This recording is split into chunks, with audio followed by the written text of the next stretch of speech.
Hello, I'm Matthew Onyschuk, and welcome to my YouTube channel. In this next segment of Coffee Chat, which I title, How Did I Become a Channeler?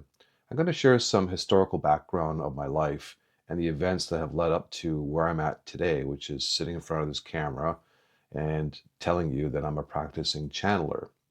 There's other aspects to my life that I practice. I'm an experiencer and also a practicing Reiki master, but I'll say those topics for another coffee chat. For today, I'm going to start from the beginning.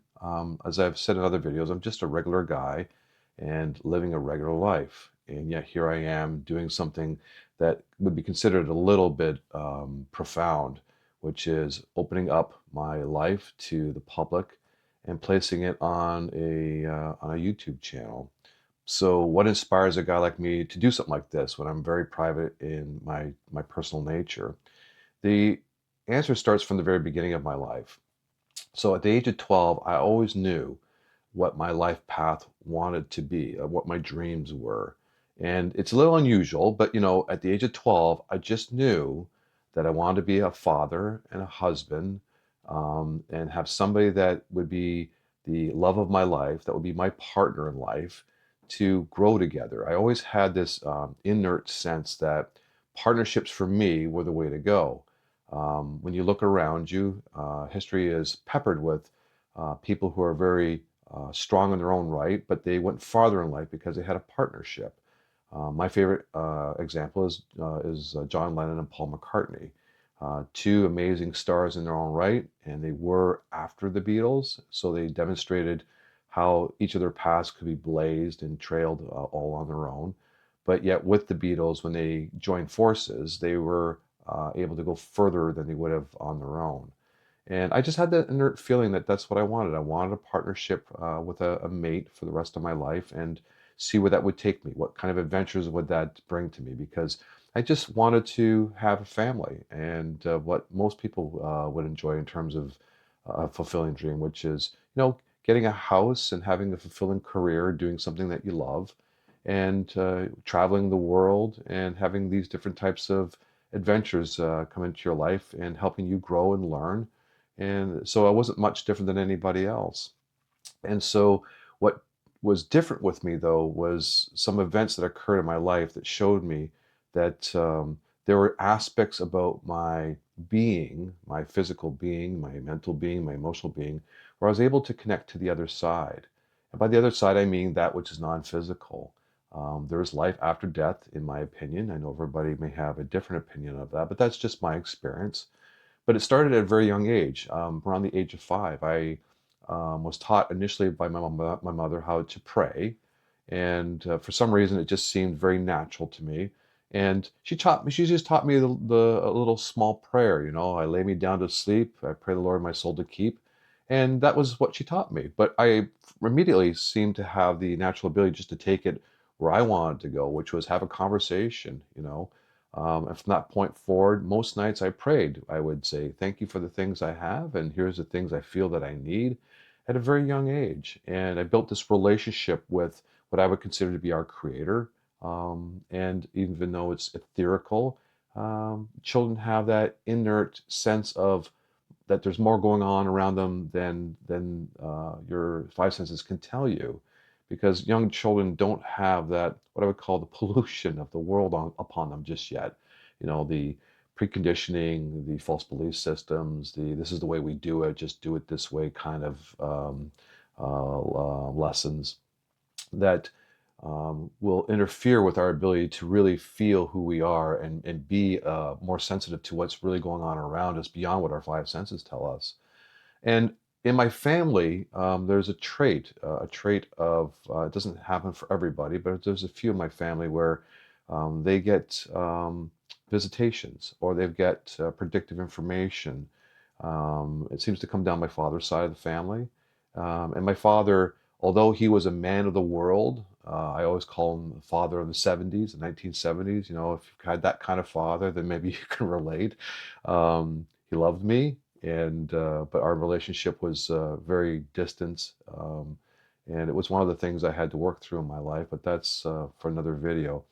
But the point is that I remember very, very young as a child being at home one night with my mother, and we were doing some work in the basement, and my father was out doing what his career was at the time, which is mostly being on the road and being away from home for a few days at a time. And he was going to come home that evening, but late. And so, being a young child at that point, maybe I was about 8 or 9 years old. I went to bed early, like my mom would put me to bed, and my father came home late that night. And this is a story that was told through my mother, who experienced this with my father. And essentially, he came home late at night. And at that point, they were having some marital issues. And that wasn't uncommon. I mean, um, they didn't have all the tools and resources that couples have these days to work out their differences. And so in those days, it was just a lot of doing whatever you felt was the right thing to do. And sometimes it was right, and a lot of times it wasn't. And sometimes it ended up in arguments. And so anyway, at that point, they were just having a struggle. And again, but not unlike a lot of couples in those days. And my father came home late, late. My mom said it was well after 1 a.m. or so. And she was asleep. And my father came into the room and sat down on the bed and said, Olga, I think I'm losing my mind. I need to tell you something. And essentially, he just tells her the story where he was driving home late along a highway, almost a very quiet highway at that time of the 70s. There wasn't a lot of traffic, especially at that time of night. And he said, that he was, not feeling good about where things were at with her, and feeling like his life wasn't quite going the way that he had hoped it would. And while he's driving this highway, he said this big, bright white light was coming from behind him. He thought it was a transport truck. And so he kind of pulled to the right side of the shoulder to let it pass, but it didn't pass. The light just kept coming. And he said all of a sudden, while he's still driving, he turned, and beside him was my great grandmother, which we referred to as Babsha. This would be my father's grandmother, who he had a very close relationship with, because when he was a child growing up back in the older days, when school was out, and he grew up in the city of Toronto. So at that time, it was a thriving metropolis, not the size that it is today, but certainly one of the major city centers of Canada at the time. His extended family, aunts and uncles, owned farms north of the city, not too far away, a couple of hours, but in those days, just slightly going outside the city would have been farmland because the suburbs hadn't been started to be constructed yet. So he went up to the family farm every summer and spent it with my great grandfather and my great grandmother. So he had a very close relationship with her. So he said to my mom, "There she is." And when she died, she was in her late 80s, and she had very gnarled hands from rheumatoid arthritis. So she had an unfortunate end in terms of suffering, physical suffering.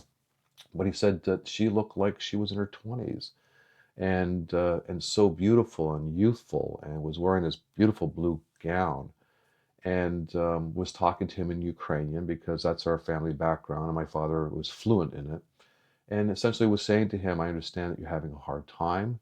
I'm here to help you." And she had this personal conversation with him. And he asked where Jaja was, which was the name for my great grandfather. And she said, "Oh, he's fine. He's just off helping somebody else, but I'm here with you now." And he said that this conversation went on. What he felt like was maybe 10, 15 minutes, as he realized he wasn't driving anymore, but yet he hadn't pulled the car over to the side. And then, as quick as she came, she said her goodbyes, and the message that she shared with him was what he needed to hear at that time. But the last thing she said to him was, "Oh, just let your wife know. Don't take apart my padena." And a padena in Ukrainian is a quilt. And so when my father finished that part of the story to my mother, she was just gobsmacked. She's like, "I believe 100% what you're telling me is the truth. You're not going crazy." And she said the reason being is earlier this evening, before I put the kids to sleep, Matthew and I were taking apart her old padena it was falling apart. The cover was all gone, and it was handmade by her, and the wool was falling out of it. And so my mom felt, rather than take the wool and the ripped padena, just chuck the whole thing out, that the wool was hand spun by her, and it was best to reutilize it. So we turned it into pillows. And my dad was just like, you got to be kidding me. She's like, no, no. He goes, well, I don't feel like that was the wrong thing because obviously she said it for a reason. It was just more of reaffirmation that when he told the story to my mother, that there had been an event in her life at the same time that would connect both together and feel that, help them both feel that what they had experienced was real. And so that was the start of it. That's where I knew as a child, or I should say, that's where I knew as an adult when my mother told me the story, when I started to have experiences, that I knew that it wasn't just me. It was coming down through my father. But my father wasn't a practicer. He would have these events. They had more in his life, and those stories are going to remain unspoken of at this time because it's just unrelated to other than the fact that it's where I come from. But from that point forward, he knew that something was going on in his life, and he had basically an angel on his wing, so to speak, is the way he would refer to it as. But he never looked into it or tried to develop those skills. And that was just the way that he wanted it. And there's nothing wrong with that, I guess, in my opinion. So from that point forward, my experiences started at the age of 19. So I had started university, and I'm not a very confident young man. You know, I'm always looking to find friends and belong to something because I just had that kind of that hole within me of I'm not worthy or I'm not good enough. And so I was always trying to put my best foot forward to show myself that, even if you feel like that, if you put your best foot forward, you'll always be able to still drive your life forward in the method that you desire and hopefully work this out as you go along. So at the age of 19, I started university and I didn't have any friends at the beginning, certainly not in the first year of university. But I made my efforts. I would have conversations with the people and try to find somebody to kind of hang out with, but it just didn't work out for one reason or another. So I was a bit of a lone wolf. But I enjoyed my time at university, but it was tough. It was a very big increase from obviously a high school experience in terms of pressure and self-regulation to get yourself and your studies in alignment. So I'm in a class called geology. It's an evening class. It ran from 6 o'clock till 9 o'clock at night once a week. And during this one of these lectures, we had a break, and the young guy that was sitting beside me just started up a conversation. And in that conversation, he said, "Oh, by the way, did you hear that guy who died last week in a car accident in Niagara Falls? It was terrible, man. And, drinking and driving, and he hit a transport truck." And I went, "Oh, that sounds awful. No, I didn't hear about that." Now, in those days, you didn't hear things unless you read the newspaper, listened to the radio, or watched TV because there was no other media. And for some reason, I just asked him the name of the person who died. I don't know why I asked that question. It was really strange and bizarre because, car accidents are unfortunate things. They don't happen every day, but they do happen. They're tragic, and for the families that are left behind to pick up the pieces, it's life altering. But for some reason, I said, "What was his name?" And he knew the name. He says, "It's Mike Felice." And I just stopped dead in my tracks, and I'm like, "Say that again." He said his name was Mike Felice, and I said, "Oh my God." And the guy says, "What's wrong?" I said, "That was one of my closest friends in high school. Mike and I were two different oddballs. Mike was the cool dude, the strong guy, the adventurous guy, and I was the quiet, shy guy. But we knew each other in grade school. So in high school, we had known each other since probably the age of about 8 or 9. Is when I first met Mike. So we grew up together, so to speak, in the same neighborhood. And I was just saddened to hear that he had died. I knew that he was a bit of an adventurous and sometimes maybe a little bit too extreme. But anyway, I was shocked by the news, and I went home that evening and I dug up an old newspaper from the previous week that my mother had in the pile. And sure enough, there in the obituaries was Mike's obituary, and so I had missed the funeral and the wake, and so the only thing I could do was just say to him in a prayer, "I hope that you're doing fine on the other side. I have a belief that when you pass, your body passes, your spirit doesn't. It goes off to do something new." And continues. And so I just said a prayer to the Creator and said to help Mike along, and I hope he's, doing much better, much and is much happier than that side that perhaps he was on this side, and then take care of his family as best as possible with what it is that they need. And I left it at that. And then not that night, but the following night, um, that's when my gift turned on, because up to that point in time, I dreamed like everybody else. In fact, to this day, I would say that 98, 99% of my dreams are like everybody else's. They are nonsensical in some cases, but they're just replays of psychology, of experiences that we've stored in our brains from past events in our lives. And the brain takes it and turns it around, turns it into a story. And sometimes it's kind of makes sense and sometimes it's convoluted, but that's a normal dream for me. I call them psychology dreams because they're just based on old information. But 1 to 2% of my dreams are lucid, and they are almost as clear as this is me standing in front of this camera and talking to you, including the responses I get back from those that I'm interacting with. And but it started at 19, and in that evening after I said my personal goodbye to Michael, I'm in my dream state, but it's technicolor, it's livid, sorry, it's vivid. And I'm like, this is weird. I'm in the arcade of my university playing a pinball machine, and it feels, wow, this feels real. Like, what's going on here? Anyway, so I enjoyed this particular pinball machine. So I was only doing what I did in between classes, throw a couple quarters in and kill some time and enjoy yourself in some little game, and then back to the reality of a lecture. And I turned, and there was a guy standing beside me watching me play. And I turned, when I looked, it was Mike. And I just stopped playing. I turned to him. I said, Mike, what are you doing here? I said, you died. I just found out you died. And he said, yeah, I did. I did. And that's why I'm here. I'm here, Matt, to say goodbye. I get to say goodbye. And I said, Mike, I said, I'm so sorry that you got to go. I said, but I know we'll meet again. So thank you for coming. And in that moment, I just knew that he was doing this for others, but for some reason, I was going to get to be one of the few, if the only one, that would remember. And so he asked me if I wanted a hug, and I said, sure. So I leaned into him and I gave him a really big bear hug. And as soon as our bodies connected, it was if my soul or my spirit popped out of my own body, and I'm now behind myself. So I could see my back and could see myself embraced holding Mike. And then all of a sudden, the two bodies just dissolved. And as they dissolved, a spiral started to be created, almost like the Milky Way galaxy spiral you see in photographs or computer generated images.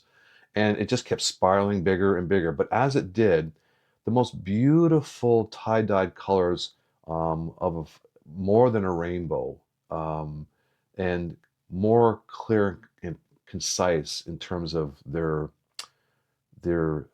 imagery. Their colors were just so much more vibrant. And then geometric shapes within those, almost like it was a kaleidoscope of geometric shapes.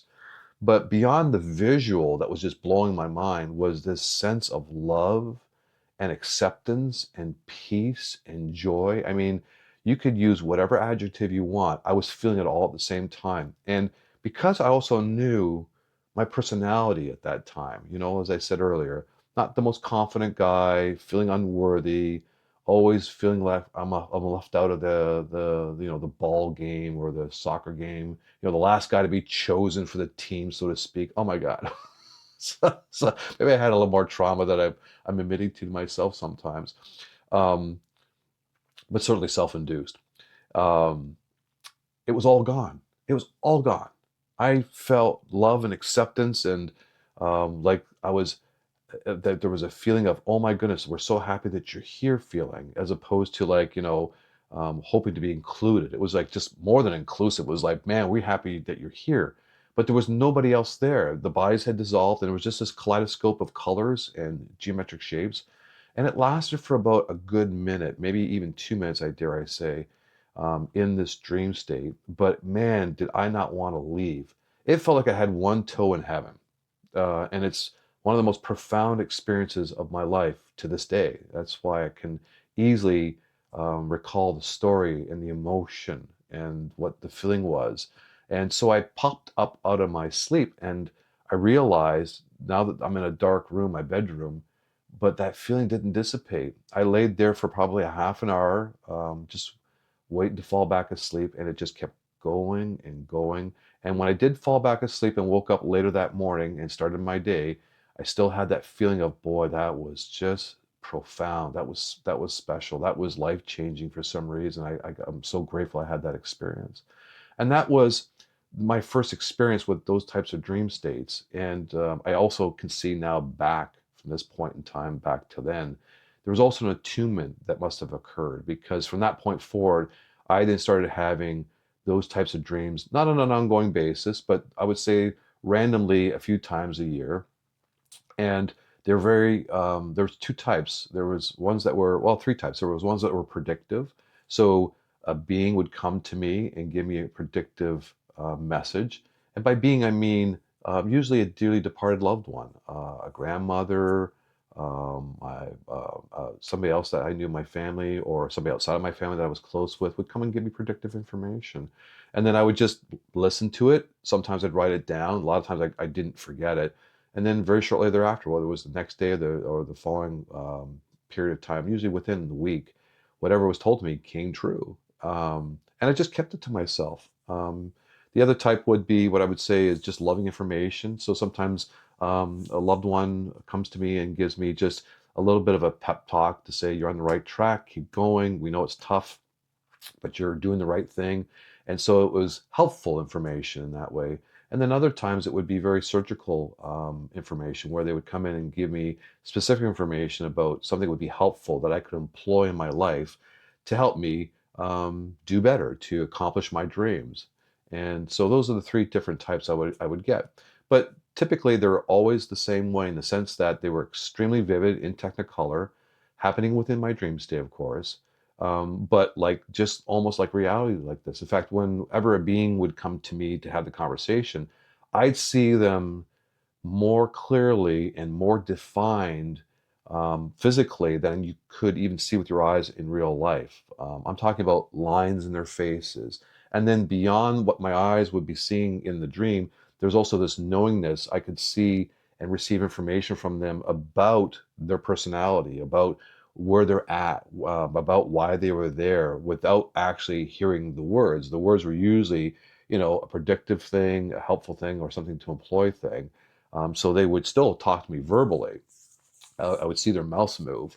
But those types of lucid dreams were very, very helpful for me. And it was good to know about my father's experience, and an experience about some other folks in my family, because at least I knew I wasn't going crazy, because I couldn't tell anybody this. The only person I can recall saying anything was when I had the first dream with Mike. I told my girlfriend at the time, and I don't know why I did, but um, um, she was very supportive, because she had a faith like I had in terms of things beyond what our five senses can tell us.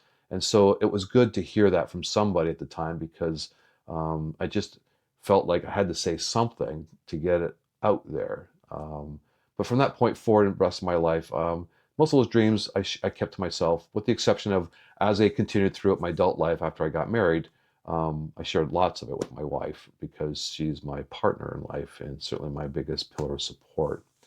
So from that point forward, I just knew that I had this gift and that it was turned on, but I wasn't planning to do anything with it, because again, I was just a regular guy living a regular life. And I was at this point, as I grew up into my 30s, almost to my 40s, I was living that life path that I'd always dreamed of, and it was terrific. And it wasn't without its little moments of landmines and unexpected challenges, but for the most part, everything was going according to plan. And then I got sick. At the age of 40, I got sick. And Parkinson's is something that runs through my family. A great uncle had it and passed from it. An uncle of mine had it, and it was for over a couple of decades before he passed.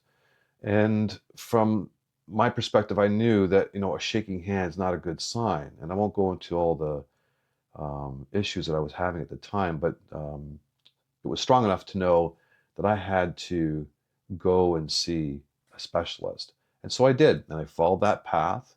And I saw one of Canada's top neurologists at Toronto General. And through many, many tests, they would continuously tell me, because I went more than once, that my symptoms were real, but they couldn't correlate it to any issue that was known to them to allow them to then decide what the treatment policy would be. So they just kept saying, it's real, but come back and we'll test you again, see if it turns into something. And after the second time, I'm like, I can't do this anymore. I mean, I'm just going to sit around and let this thing incubate into something that, I'm already fearful could be what I think it could be. And after that last appointment, because it was in the hospital, I'm on a gurney. She delivers the message to me of, you've got this something, but come back in 6 months, we'll do it again, which was the same message I had gotten the time before. And I was already putting my clothes on, thinking to myself, I don't know, this doesn't feel right. And she went behind the bed curtain to the guy beside me on his gurney. So it's just a bed curtain. I could hear everything. And her words to him were, Mr. Jones Smith, I'm sorry, but this is what your test results have told us. There's a 5% chance we could correct some of this with surgery, but you should be getting your affairs in order. And I heard that, and then I felt it. And what I didn't know at the time was I was also empathic. And so I felt this guy's energy come through of his world crashing down, and it scared the bejesus out of me.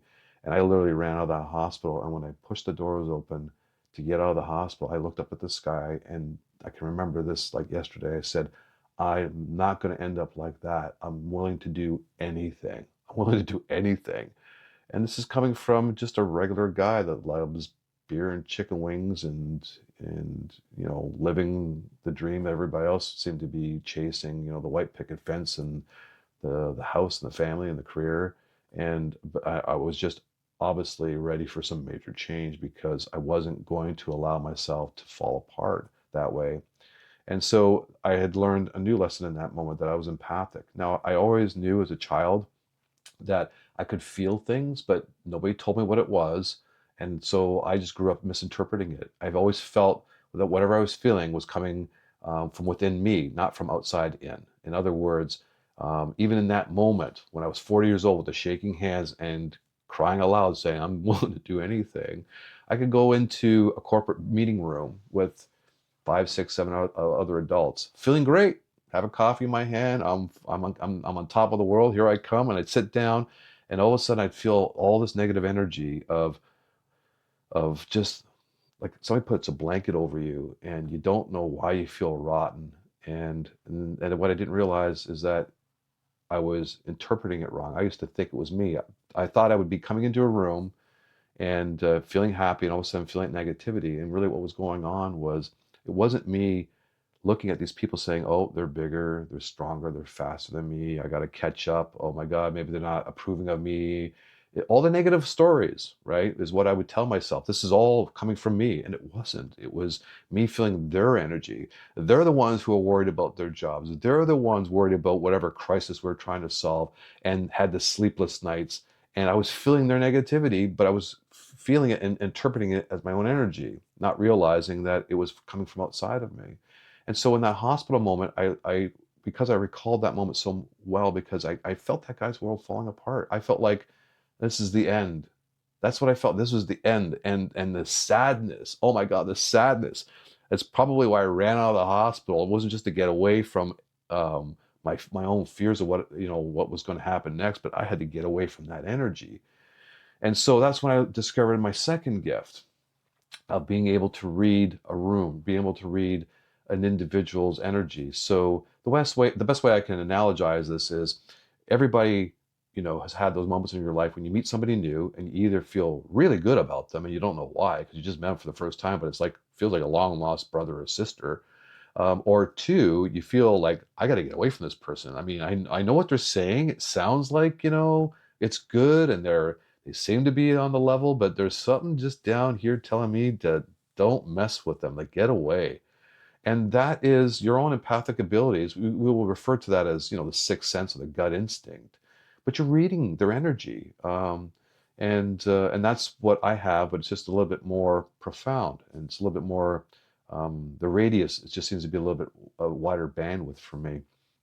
So I took those two gifts at the age of 40 and having this health crisis, and then starting to discover that when you're ready to commit to change in your life, whatever change it is, in my case, it was I want to heal my body because that's what was going on, not realizing that the journey I was about to start was discovering not only these gifts and how to employ them in my life, but more so and more importantly, that my body was giving me signals that it was unhealthy because of all the trauma that I had gathered in my life that was undealt with.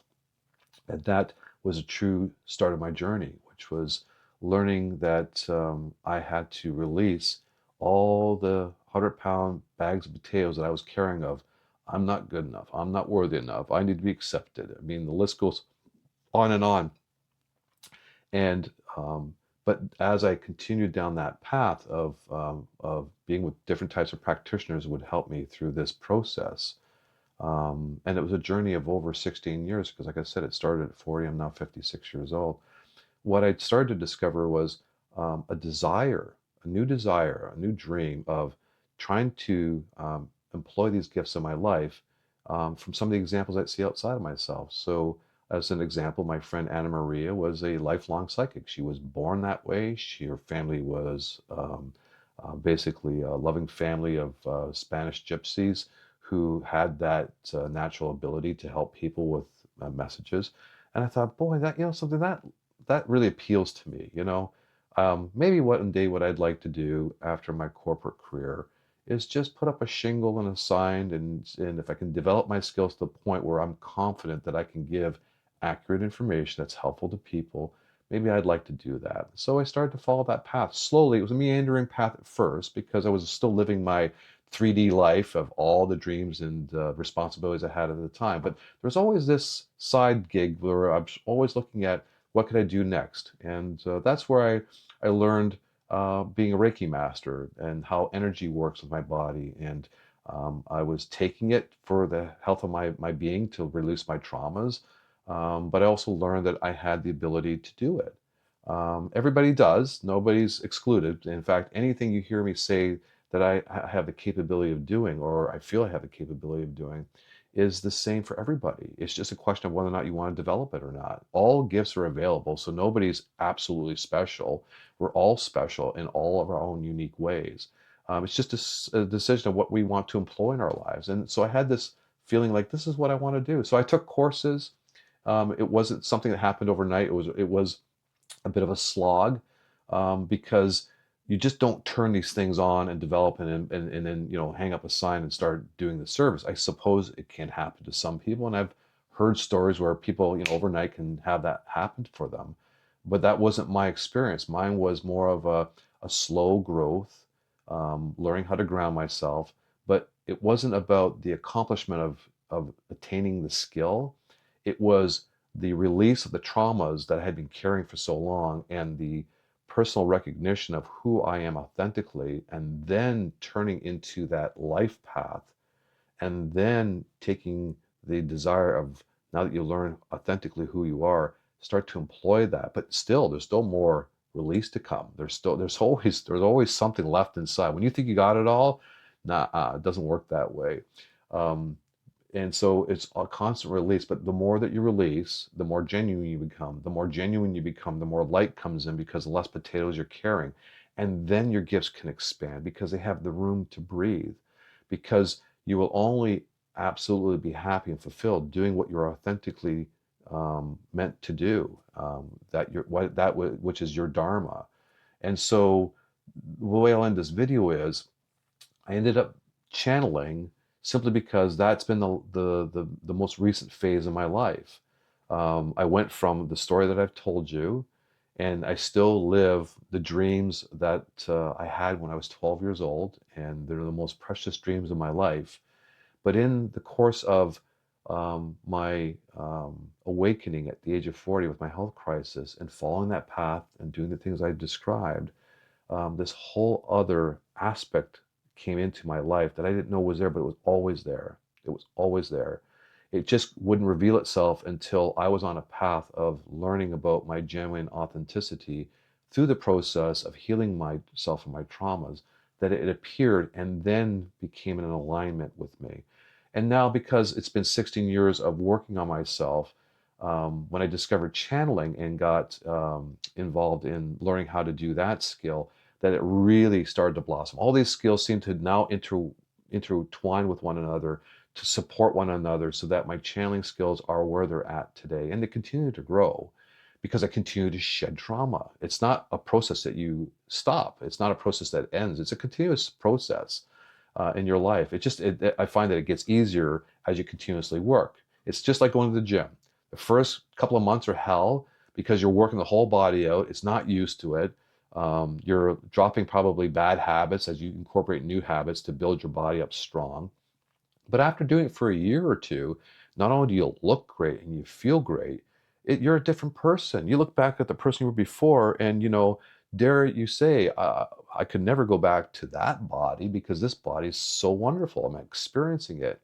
But also, the process of going to the gym is not a slog. I'm sure you have your days where you don't want to go, but you go anyway. But for the most part, you look forward to it because you love the benefits that it gives to you. And also the camaraderie you probably strike up in that gym with other people and learning new things. And so the spiritual path in terms of what I've experienced is no different. And the other thing I'll leave you with is this, is that you don't have to be on the spiritual path that, you might be told is the way to do it to be spiritual. My wife is extremely spiritual, but she doesn't do anything that I do, not even meditation.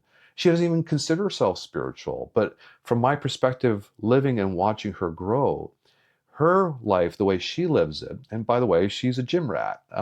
She's a fitness instructor, but also she just loves being in the gym 7 days a week, whether she's teaching or taking her own classes for her own benefit.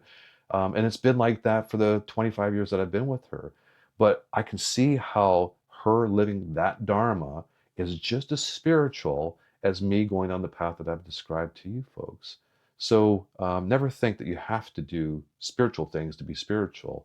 It's just about finding who you authentically are and learning to work with that, learning to express that, learning to not have the fear to speak your truth and to do your truth, because that's where your fulfillment comes from, and that's where your growth comes from, and that's where your discovery about who you are comes from. So I'll leave that with you. My next coffee chat video will be on the experiencer, will be the title. And that's where I'll get into my experiences with extraterrestrials and how that blends into this overall story that I'm sharing with you today about where I came from and how I kind of developed into the channeler that I am today. And so I'll leave that with you and say God bless and have yourself a great evening.